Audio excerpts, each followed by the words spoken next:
할렐루야. 그럼 우리는 계속해서 부활에 관한 설교를 매주 듣고 있습니다. 주님이 우리 세종남북교회 공동체 안에 부활에 대해 깊이 있게 들을 수 있도록 허락하심이 얼마나 감사한지 모릅니다. 매주 말씀을 들으면서 우리 세종남북교회 공동체 한 사람 한 사람이 어떠한 은혜를 입은 존재인지, 또 어떠한 은혜 가운데 살아가는 존재인지 더욱더 확증하는 시간이 되는 줄로 믿습니다. 그렇게 은혜 안에 누리는 저와 여러분의 삶이 되는 줄로 믿습니다. 우리가 지금까지 들어온 부활에 대해 함께 살펴보고 있는 중인데요. 이 부활은 크게 시점이 있다 그랬죠. 과거 시점에 부활이 있다 그랬습니다. 그리고 또한 미래 시점에 대한 부활이 있다라고 그랬죠. 그리고 또 현재 시점에 부활이 있다라고 말씀을 드렸습니다. 그래서 우리가 계속해서 부활 시리즈로 말씀을 들었는데 과거와 미래와 이 모든 부분들을 길게 우리가 들으면서 은혜를 누렸습니다. 우리가 몇 주간에 걸쳐서 계속해서 살펴보고 있는 것은 현재 시점의 부활에 대해서 우리가 함께 살펴보고 있죠. 현재 시점의 부활이 나의 삶에 무슨 상관이 있는가? 다시 말하면 부활이 나에게 주는 유익은 무엇인가? 라고 하는 부분을 우리가 함께 살펴봤어요. 그래서 두 가지가 있었죠. 첫 번째는 뭐였습니까? 우리가 의롭게 될 수 있다라고 하는, 칭의로 의롭게 될 수 있다라고 하는 부분을 우리가 함께 나누었습니다. 그리고 두 번째는 무엇이었습니까? 영생이었죠. 새 생명으로 거듭난 하나님의 자녀로 산다라는 것이었습니다. 그래서 부활 생명으로 영생을 얻은 자로서 삶을 살게 된다라고 하는 부분에 대해서 우리가 함께 살펴보았어요. 그리고 지난주 우리가 말씀 속에 또 무엇을 들었습니까? 영생, 즉 부활 생명이 우리 안에서 어떤 일을 하는가라고 하는 부분에 대해서 살펴봤는데 어떤 일을 한다고 했습니까? 변화를 일으킨다라고 하는 것을 살펴보았죠. 어떤 변화였습니까? 첫 번째는 예수님의 생명이 우리 안에 들어와 거룩한 변화, 즉 성화의 삶으로 의의 열매를 맺는 삶을 살게 된다라고 하는 부분에 대해서 우리가 지난주 말씀을 드렸습니다. 그리고 두 번째는 또 무엇이었습니까? 그것을 우리 스스로 그냥 혼자 하는 것이 아니라 보혜사 성령 하나님께서 우리 안에 함께 하셔서 임마누엘 하셔서 그분이 우리와 함께 동행하는 가운데 넉넉히 이기는 능력을 우리에게 주셨다라고 하는 부분을 우리가 함께 지난주에 말씀을 들었습니다. 기억나시죠? 여러분, 그래서 우리가 예수 그리스도의 부활 생명으로 살아가는 자는 현재 시점에서도 능히 죄를 어떻게 하는 거죠? 이기고 남는 삶을 살아가는 것이죠. 그래서 우리에게 이김을 주시는 그 능력 가운데 무엇을 이기는가라고 하는 부분에 대해서 우리가 구체적으로 함께 살펴볼 건데요. 세 가지 영역이 있다고 우리가 지난주에 함께 말씀을 들었습니다. 첫 번째는 개인적인 영역에서 이김을 주시는 능력이 있다라고 했습니다. 그리고 두 번째는 세상의 영역에서 이기는 능력을 하나님께서 우리에게 주신다라는 것이죠. 그리고 세 번째는 영적인 부분, 신앙적인 부분에 있어서 능히 이기고도 남는 능력을 우리에게 부여해 주신다라는 것을 우리가 함께 지난주에 세 영역에 대해서 살펴보았습니다. 오늘은 이 세 가지 영역 중에서 오늘 로마서 6장 1절에서 14절 말씀을 가지고 개인적인 영역에 있어서 우리에게 생명을 주시는 그 주님이 어떻게 이기게 하시는지, 무엇을 이기게 하시는지 그 부분을 함께 살펴보도록 하겠습니다. 부활의 생명으로 살아가는 우리에게 이기는 능력은 죄를 이기는 것입니다. 무엇을 이긴다고요? 죄를 이기는 것입니다. 예수님의 십자가 부활 사건 이전에는 우리의 상태가 어떠했습니까? 예수님의 십자가 부활 사건 이전에 우리의 상태를 잘 나타내고 있는 부분이 로마서 6장 20절에서 21절 말씀입니다. 우리 함께 말씀을 볼까요? 로마서 6장 20절에서 21절입니다. 너희가 죄의 종이 되었을 때에는 의에 대하여 자유로웠느니라. 너희가 그때 무슨 열매를 얻었느냐? 이제는 너희가 그 일을 부끄러워하나니 이는 그 마지막이 사망임이라. 아멘. 예수님의 십자가 부활 사건 이전에 우리의 상태가 그 마지막이 뭐라고 말하고 있어요? 사망이라고 결론을 말하고 있습니다. 세상에는 시대마다 영웅 호걸들이 많이 있었습니다. 젊은 나이에 수많은 영토를 차지했던 알렉산더 대왕이 있었죠. 그리고 로마를 통일 왕국을 이루었던 줄리어스 시저가 있었습니다. 또한 중국 최초의 통일 제국의 진나라를 세운 진시황도 있었죠. 그런데 이들은 공통적으로 이 영웅 호걸들이 있었지만 그 누구도 사망을 이기지는 못했습니다. 사망을 이긴 사람은 아무도 없었어요. 세상의 모든 영웅 호걸들이 사망, 즉 죽음 앞에 무릎을 꿇었고 사단은 예수님마저 그럴 줄 알고 십자가에 처형했지만 오히려 예수님은 그 사망을 이기시고 부활하셨습니다. 그렇다면 예수님의 부활하심으로 인하여서 우리에게 부어지는 유익은 무엇일까요? 로마서 6장 22절과 23절 말씀에 이렇게 말하고 있어요. 22절 말씀입니다. 그러나 이제는 너희가 죄로부터 해방되고 하나님께 종이 되어 거룩함에 이르는 열매를 맺었으니 그 마지막이 뭐라고요? 영생이니라. 이렇게 말하고 있어요. 죄의 삭은 사망이요 하나님의 은사는 그리스도 예수 주 안에 있는 영생이다 라고 이렇게 말하고 있어요. 여러분 우리에게 삶 가운데 마지막은 사망이라고 결론을 내렸어요. 더 이상 끝은 우리의 모든 것의 끝은 사망이에요. 근데 이 사망을 이길 존재가 아무도 없는데 우리 구주 예수 그리스도의 은혜로 말미암아 이제는 사망을 이기는 뭘 우리에게 부여해 주셨다라는 거예요? 영생을 부여해 주셨다라는 것입니다. 할렐루야. 그래서 우리의 마지막이 사망일 수밖에 없는데 예수님의 부활로 말미암아 죄로부터 해방되고 거룩함에 이르는 영생에 이르게 되었습니다. 우리가 영생에 이르렀다는 것은 예수님이 죄와 사망을 이기신 것처럼 우리에게도 동일하게 죄와 사망을 이긴다라는 말이에요. 여러분 저와 여러분이 죄와 사망을 어떻게 한다고요? 이긴다라는 것입니다. 그래서 바울은 이런 고백을 하시죠.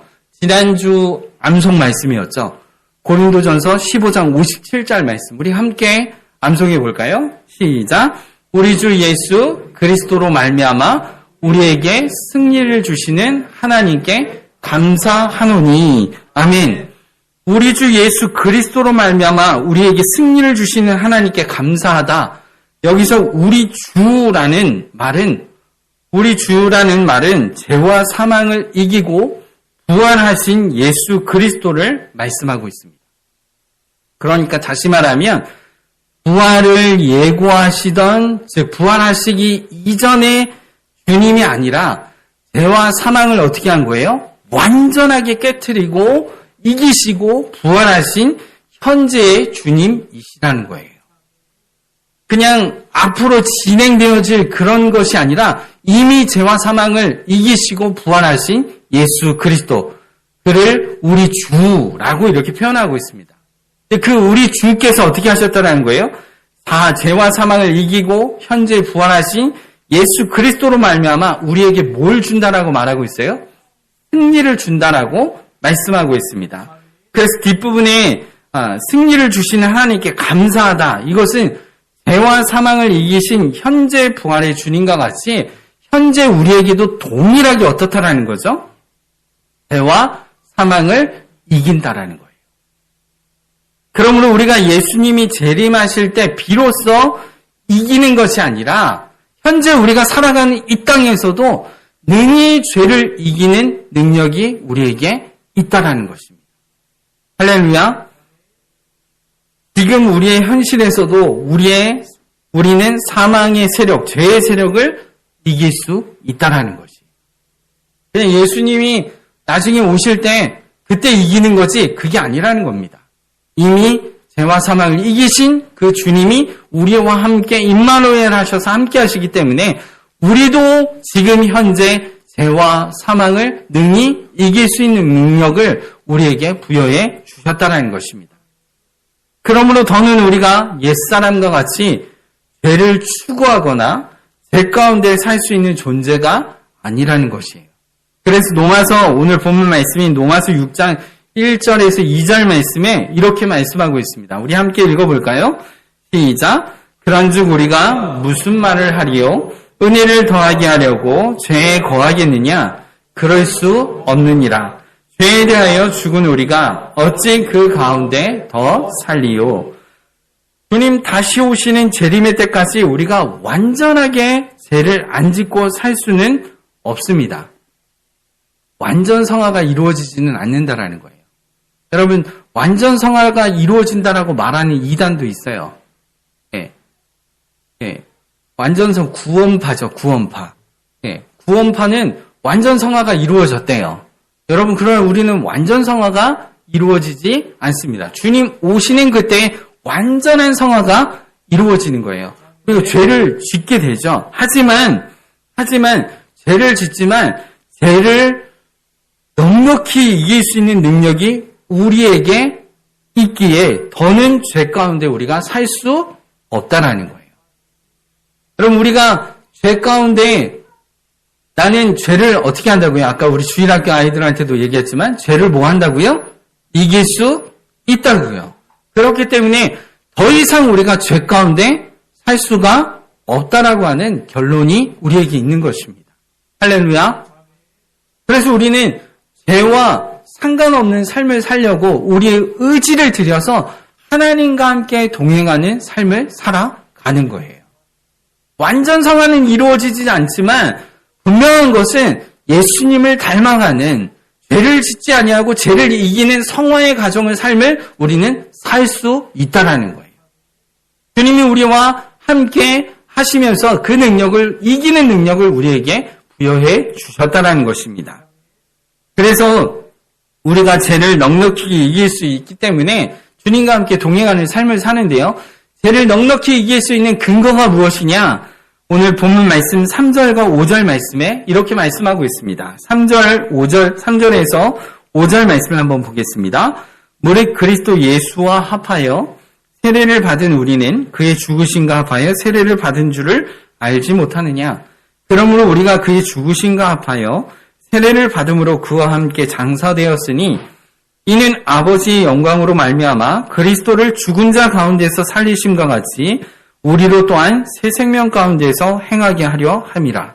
만일 우리가 그의 죽으심과 같은 모양으로 연합한 자 되었으면 또한 그의 부활과 같은 모양으로 연합한 자도 되리라. 아멘. 십자가에서 죽으시고 부활하신 예수 그리스도와 합하여 세례를 받음으로 새 생명으로 연합한 자 되었다는 것을 말씀하고 있습니다. 그런데 여기서 예수 그리스도와 합하여 세례를 받은 우리는 그의 죽으심으로 합하였다고 하는데 합한다는 것이 구체적으로 무엇을 말하고 있는가? 이에 대해서 그 다음 절인 6절에서 9절 말씀에 이렇게 말씀하고 있습니다. 6절과 9절 말씀이죠. 그러니까 우리가 죄에서 이길 수 있는 능력은 우리 스스로 나오는 것이 아니라 예수 그리스도와 함께 합하여서 그분으로 인하여서 죄를 이길 수 있는 능력이 있는데 그 합한다라는 것이 도대체 무엇이냐? 오늘 6절에서 9절 말씀에 이렇게 말씀하고 있는 겁니다. 우리가 알거니와 우리의 옛사람이 예수와 함께 십자가에 못 박힌 것은 죄의 몸이 죽어 다시는 우리가 죄에게 종로로 타지 아니하려 함이니 이는 죽은 자가 죄에서 벗어나 의롭다 하심을 얻었습니다. 만일 우리가 그리스도와 함께 죽었으면 또한 그와 함께 어떻게 한다고요? 살 줄을 믿노니 이는 그리스도께서 죽은 자 가운데서 살아나셨음에 다시 죽지 아니하시고 사망이 다시 그를 뭐 한다고요? 주장하지 못할 줄 알미로다 라고 이렇게 말하고 있습니다. 우리의 옛사람이 예수와 함께 십자가에 못 박힘으로 죄의 몸이 죽었다는 사실이죠. 또한 8절에 만일 우리가 그리스도와 함께 죽었으면 또한 그와 함께 살 줄을 믿는다라고 이렇게 말하고 있습니다. 그러니까 우리 스스로는 죄에서 스스로 해결할 수 있는 방법이 없는 거예요. 아까 우리가 주일학교 아이들한테 십자가 시연을 제가 했잖아요. 자신이 죄인인 것을 깨닫고 스스로 죄를 죽이려고 해도 죽일 수가 있습니까? 없습니까? 없어요. 죄를 죽일 수가 없습니다. 이것을 로마서 3장 20절에서 22절에 이렇게 잘 표현하고 있습니다. 로마서 3장 20절에서 22절입니다. 그러므로 율법의 행위로 그의 앞에 의롭다 하심을 얻을 육체가 없나니 율법으로는 뭐 한다고요? 죄를 깨달음이니라. 이제는 율법 외에 한 의가 나타났으니 율법과 선지자들에게 증거를 받은 것이라. 곧 예수 그리스도를 믿음으로 말미암아 모든 믿는 자에게 미치는 하나님의 은이 차별이 없느니라. 아멘. 무슨 말이에요? 내 스스로 죄를 해결할 수 없다라는 거예요. 여러분, 이 율법은 무엇입니까? 내가 스스로 죄를 해결해 보려고 율법을 지키고 선행도 해보고 그리고 내 스스로 도덕적 윤리적으로 깨끗하게 하려고 율법을 지키면 지킬수록 죄가 없어지는 게 아니라 율법은 지키면 지킬수록 내가 죄인이구나. 난 진짜 죄를 지을 수밖에 없는 그런 존재구나. 율법을 지키면 지킬수록 죄를 어떻게 한다고요? 더 깨달아하는 존재라는 거예요. 그래서 율법으로는 스스로 죄를 어떻게 할 수 있다고요? 해결할 수가 없다라는 것입니다. 할렐루야. 그런데 주님이 어떻게 하셨다라는 거예요? 이제는 하나님의 한 의가 나타났으니 그 의가 무엇입니까? 예수 그리스도예요. 흠 없으신 예수 그리스도께서 한 의가 나타났으니 율법과 선지자들의 증거를 받은 것이라. 이미 구약에서부터 수많은 율법과 선지자들에게 증거를 받은 곧 예수 그리스도를 믿음으로 말미암아 모든 믿는 자에게 미치는 하나님의 의인이 차별이 없다라는 것입니다. 할렐루야. 우리 스스로 죄를 해결할 수 없는데 예수 그리스도와 함께 십자가에서 죽고 나의 죄된 존재가 죽고 다시 예수 그리스도께서 부활하실 때에 우리도 함께 새 생명으로 부활하였다는 것입니다. 할렐루야. 예수 그리스도가 십자가에서 죽을 때 예수님만 죽은 것이 아니라 나의 옛자 죄된 존재가 함께 그리스도와 함께 어떻게 했다는 거죠? 못 박혀 죽었다는 거예요. 그래서 갈라디아서 2장 20절 내가 그리스도와 함께 십자가에 못 박혀 죽었나니 바울은 명확하게 말하고 있어요. 저 여러분도 마찬가지죠. 예수 그리스도와 함께 나의 옛자 죄된 존재가 그리스도와 함께 십자가에 못 박혀 죽었습니다. 그리고 그걸로 끝나는 것이 아니라 우리 주님이 3일 만에 죽음, 즉 사망을 이기시고 부활하셨습니다. 그 부활하심이 우리에게도 적용되어서 그리스도와 함께 우리의 죄된 존재는 죽고 예수 그리스도와 함께 새 생명으로 의로운 존재로 영생을 소유한 자, 마지막이 영생인 자로 우리도 그리스도와 함께 뭐 했다라는 거죠? 부활했다라는 것이에요. 할렐루야. 그래서 저와 여러분이 이젠 더 이상 죄 가운데 거할 수 있는 그런 존재가 아니라는 거예요. 할렐루야. 스스로 죄를 죽이려고 율법을 엄하게 지키려 하면 할수록 죄를 죽이는 것이 아니라 죄를 깨달을 뿐이라고요. 그런데 율법에 한 의가 나타났다라고 말씀하고 있는 것으로 말미암아 우리가 이제는 더 이상 우리의 어떤 행위로 말미암아 구원을 얻는 것을 말하고 있지 않습니다. 우리의 구원이 결코 율법적 개념이 아닌 것이에요. 나는 모태신앙이에요. 아까 좀 전에 주일학교 아이들한테도 말했지만 나는 모태신앙이에요. 나는 교회 몇 년을 다녔어요. 나는 선행을 하면서 봉사와 헌신으로 삶을 살아왔습니다. 나의 어떤 행위의 이력들이 구원에 이르게 하는 근거가 될 수가 없다는 것이에요.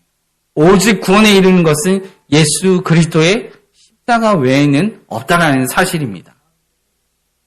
여러분, 나는 예수 그리스도와 함께 나의 죄된 존재가 십자가에서 죽었는가? 그리고 그리스도와 함께 다시 사는 부활을 믿음으로 고백하며 그리스도와 합하였는가? 이로 인하여 내 안에 주인이 내가 아닌 주님이 주인이심을 인정하는가? 나는 나의 삶에 성령 하나님이 임마누엘하여 그분과 동행하는 삶을 살고 있는가? 이것이 나에게 정말 실제인가? 그냥 이론적인 것이 아니라 내 마음에, 내 내면에 실제인가? 나 자신을 깊이 있게 들여다보아야 하는 것입니다.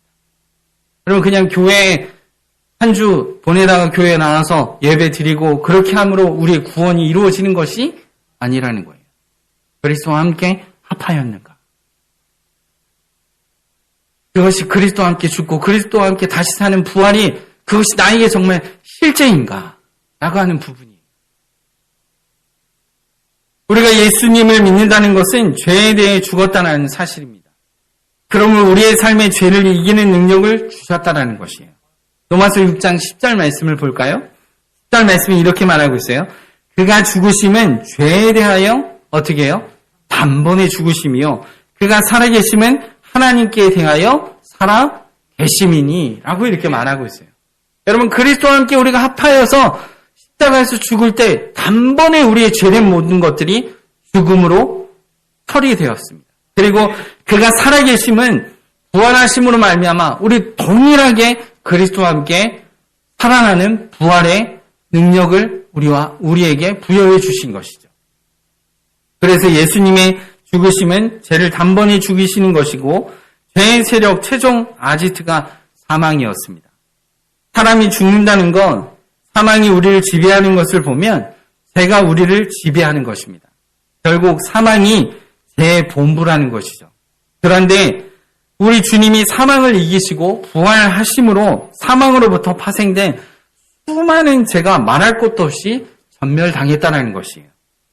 그런데 죄가 어떻게 우리 안에서 일어날 수가 있겠어요? 스스로 율법을 아무리 지켜도 죽지 않는 죄가 흠없으신 예수님의 십자가의 대속의 속량과 부활하심으로 죄가 완전히 죽는 것입니다. 그래서 주님이 우리에게 말씀하시죠. 11절 말씀에 이렇게 말씀하고 있습니다. 이와 같이 너희도 너희 자신을 죄에 대하여는 어떻게 한다고요? 죽은 자요. 그리스도 예수 안에서 하나님께 대하여 살아있는 자로 여길지니라 라고 이렇게 말하고 있어요. 여러분, 그리스도와 함께 십자가에서 죽고 부활함으로 말미암아 우리에게 어떤 능력이 생겼습니까? 죄를 능히 이기는 능력이 우리 안에 생긴 것입니다. 여러분, 죄가 그리스도와 함께 십자가에서 죽었기 때문에 그 자녀의 죄들, 짜질구리한 죄들, 이 모든 것들이 가동할 수가 없다라는 거예요. 이제는 예수 그리스도로 인하여서 새 생명이 된 자는 죄 아래 더 이상 거할 수 없는 삶이라는 것입니다. 그래서 죄에 대하여 죽고 하나님께 대하여 산 자로 우리를 어떻게 하라고 말하고 있어요? 11절에 여기라 라고 이렇게 말하고 있습니다. 여기서 산 자로 여기라는 말은 과거에는 죄의 종로를 타던 때에는 죄에 대해 강렬하게 반응하면서 빨려 들어가듯이 죄에 끌려다니던 존재이었으나 우리가 예수 그리스도와 함께 부활하여 사망의 세력을 이기고 죄의 세력을 이긴 지금은 죄에 반응하는 기능이 현저히 사라지고 반면에 하나님에 대하여 맹렬히 반응하는 기능이 우리 안에 생겨났다라는 것이. 즉 부활의 생명이 공급되기 시작하면 죄에 대한 작동이 멈추게 된다는 것입니다.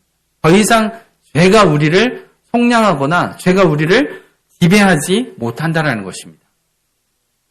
사도 바울은 죄를 짓는 불의의 병기로 사용했던 우리를 하나님께 의의 병기로 드리라고 본문 12절과 13절 말씀에 말씀하고 있습니다. 12절과 13절을 볼까요?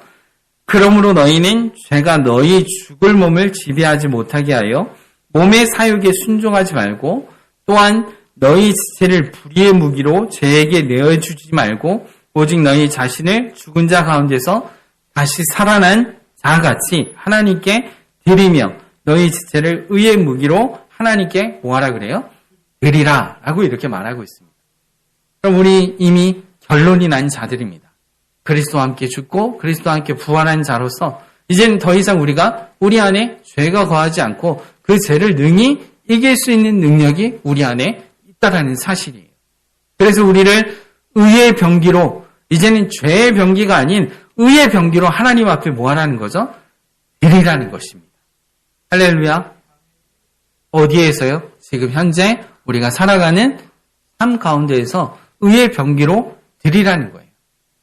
그러면 그렇게 이기게 하시는 그 능력을 주시는 주님이 우리와 함께 하시면서 죄를 능히 이길 수 있는 능력이 우리 안에 일어나게 되는 것입니다. 할렐루야. 이제 더 이상 우리의 몸을 죄에게 드리지 않게 된다는 것이죠. 이제는 죽은 자 가운데서 다시 산 자같이 우리 몸을 의의 병기로 하나님께 드리는 일에 열정을 쏟으라는 것입니다. 의의 병기로 하나님께 드리는 사람은 하나님이 기뻐하시는 사람이고 또 그렇게 의의 병기로 드리는 사람에게는 증상이 있습니다. 어떤 증상이 있을까요? 우리의 삶 가운데 의의 병기로 하나님 앞에 드릴 때요. 고린도전서 15장 58절 말씀인데요. 이렇게 말씀하고 있습니다. 그러므로 내 사랑하는 형제들아 견실하고 흔들리지 말고 항상 주의 일에 더욱 힘쓰는 자들이 되라. 이는 너희 수고가 주 안에서 헛되지 않는 줄 알미라. 라고 이렇게 말하고 있습니다. 여러분, 의의 병기로 하나님 앞에 자신을 드린 자의 증상은 다른 것이 아니에요. 흔들림이 없습니다. 그리스도의 부활을 믿어 살아있는 자는 어떤 문제 앞에서도 견고하고 흔들리지 않는 증상이 생기게 됩니다. 왜냐하면 우리의 초점과 관심이 달라졌기 때문입니다. 어떤 문제든지 문제는 작게 보이고 하나님은 크게 보이는 그런 모습으로 변화되는 것입니다. 다윗이 그랬죠. 다윗이 어떠했습니까? 골리앗을 봤을 때 다른 사람들은 골리앗이 훨씬 커 보였습니다. 근데 다윗은 어떠했습니까?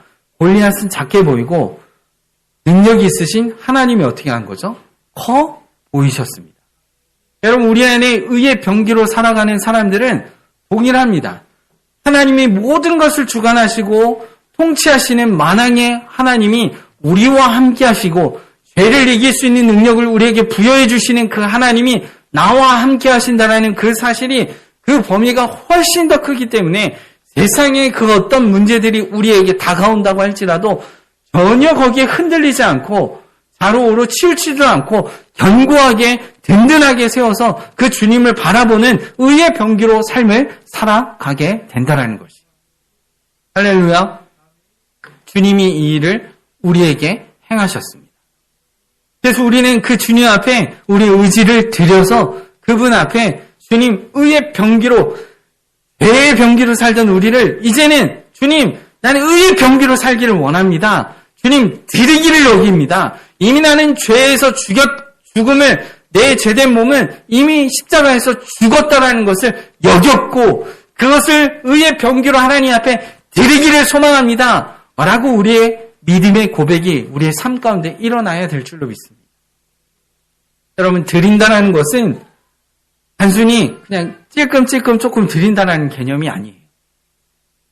어떤 섬마을에 이 형제와 자매가 둘이 깊이 사귀었는데 사귀다가 이 형제가 군대 갈 날이 되었어요. 군대 갈 날이 되어서 이제 섬이니까 배 타고 나가야 되잖아요. 배를 타려고 탁 나가는데 이 자매가 어떻게 했어요? 하지 말라고. 이렇게 하니까 이 형제의 마음이 어떻죠? 너무 마음이 어려워지는 거죠. 가기는 가야 되겠는데. 근데 어떻게 합니까? 한 90%는, 99.9%는 몸을 배에 실었어요. 근데 발가락 하나만 육지에 이렇게 탁 대고 있는 겁니다. 그리고 자매한테 나 갔다 올게. 근데 자매는 막 너무 힘들어하는 표정이에요. 여러분, 드린다고 할 때 몸은 지금 99.9%는 다 어디에 가 있어요? 배에 실려 있습니다. 근데 마음은 어디에 가 있어요, 다? 어디에 가 있습니까? 자매에게 가 있습니다. 이게 발가락 하나, 0.1%, 발가락 하나에 자기의 마음이 다 가 있습니다. 그럼 우리의 삶도 마찬가지죠. 우리의 육체의 삶 가운데 삶을 살아가면서 제가 주님 앞에 드렸습니다 라고 고백을 했는데 우리의 마음은 몽땅 다 주님 앞에 드리는 의의 병기로 드리는 삶이 아니라 예전과 같이 죄를 찔끔찔끔 짓고 죄의 짜릿함을 느끼려고 하고 여러분 그것은 하나님 앞에 드린 것이 아니죠. 죄의 병기에서 이제는 새로운 존재가 되었다면 의의 병기로 완전하게 하나님을 의존하고 그분을 온전히 신뢰할 때 우리의 삶 가운데 견고하고 흔들림 없이 그분이 주시는 은혜를 마음껏 누리며 삶을 살아가는 저와 여러분의 삶이 되는 줄로 믿습니다. 무엇 때문에 이렇게 보는 관점이 달라졌을까요? 무엇 때문에 하나님의 능력이 훨씬 더 커 보이는 관점이 우리 안에 생겨난 것일까요? 본문 14절 말씀에 이렇게 말하고 있습니다. 제가 너희를 주장하지 못하리니 이는 너희가 법 아래 있지 아니하고 뭐 아래에 있다 그래요? 은혜 아래 있다라고 이렇게 말씀하고 있어요.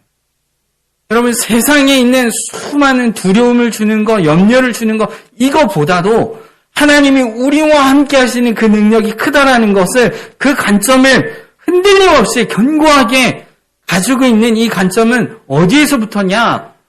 더 이상 죄가 우리를 주장하지 못하고 오히려 우리가 은혜 아래에 있다는 것을 믿기에, 은혜 아래에 있기 때문에 하나님이 행하시는 그 관점이 훨씬 더 우리의 몸 가운데 다가오는 것입니다. 우리가 죄의 법 아래에 있는 것이 아니라 은혜 아래에 있기 때문이죠.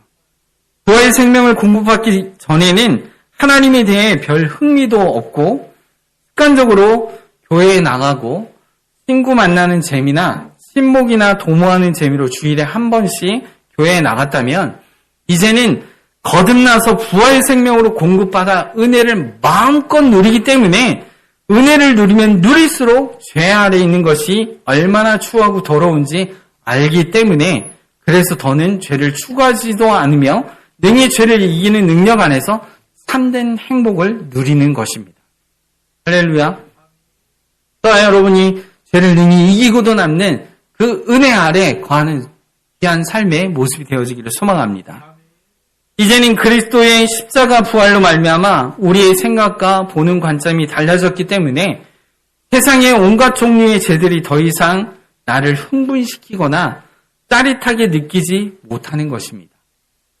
또한 그 죄들에 의해 내 삶이 좌우로 흔들리지 않고 견고하게 주의 일에 힘쓰게 되는 것입니다. 오히려 죄를 볼 때마다 저렇게 죄를 짓던 나의 옛사람이 이미 십자가에서 그리스도와 함께 죽고 새 생명으로 부활하였음을 더 확고하게 마음에 새기게 되는 것입니다. 할렐루야. 여러분 삶에 어떠십니까? 삶을 살아가면 살아갈수록 나는 죄인이야. 나는 정말 힘들어. 어렵게 일주일에 한 번씩 교회에 나와서 내 죄를 털어내야 돼. 여러분 이렇게 살아가시는지요? 아니면 우리의 삶 가운데 능히 이기고도 남는 그 예수 그리스도의 이김의 능력이 나를 사로잡아서 그분과 함께 동행하는 가운데 그분의 능력 안에서 행복을 누리며 삶을 살고 계시는지요? 사랑하는 성도 여러분, 말씀을 맺겠는데요.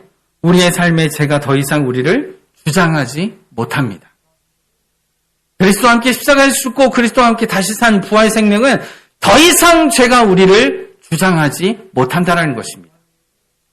설령 옛사람의 죄가 또다시 내가 또다시 지었다고 해도 우리에게 죄를 이기는 능력을 주시는 십자가 부활로 다시 달려가는 것이에요.